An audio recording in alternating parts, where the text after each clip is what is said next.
In this video, we're going to be working with equivalent fractions.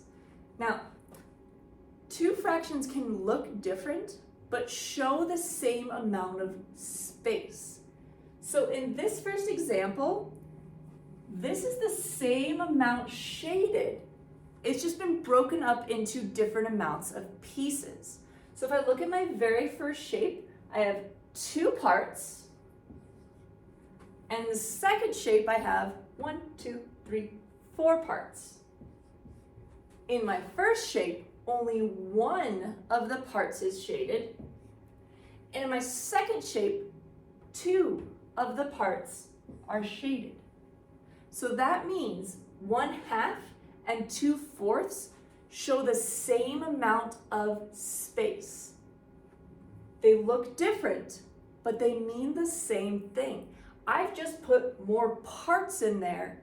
The shaded part hasn't changed. We still have equal shades, just more parts. Let's look at some more examples. Okay, on here we can see the same amount has been shaded, except the shapes are broken up into different parts, so they'll have different denominators.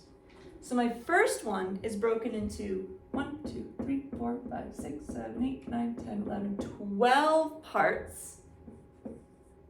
And my second shape is broken into 1, 2, 3, 4 parts.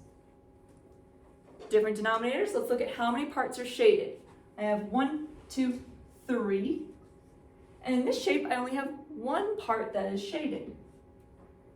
So this tells us 3/12 and 1/4 are the same amount.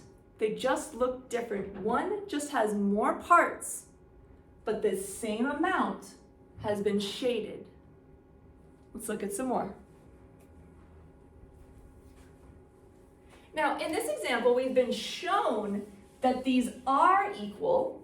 We are going to shade them to look equal. So I have 1/3 and 3/9. We're being told these are equivalent fractions. I'm going to shade one of the 3 parts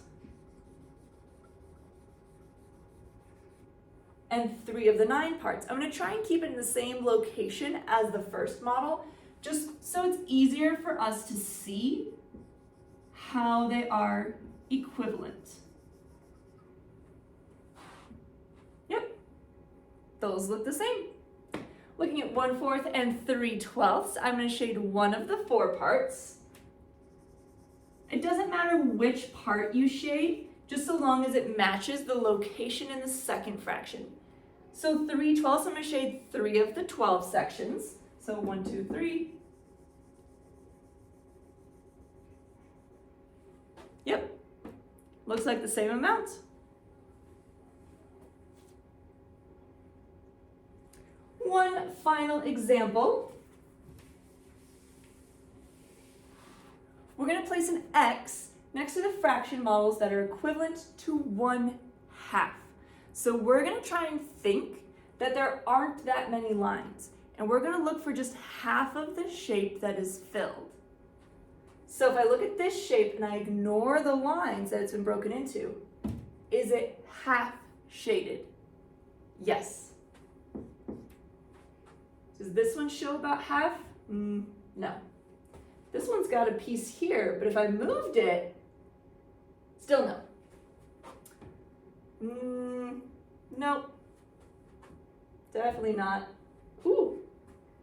Okay, this one looks like half. Kind of looks like a basketball too. Not quite half. If I move these two, nope. Let's see, what if I moved these two up here?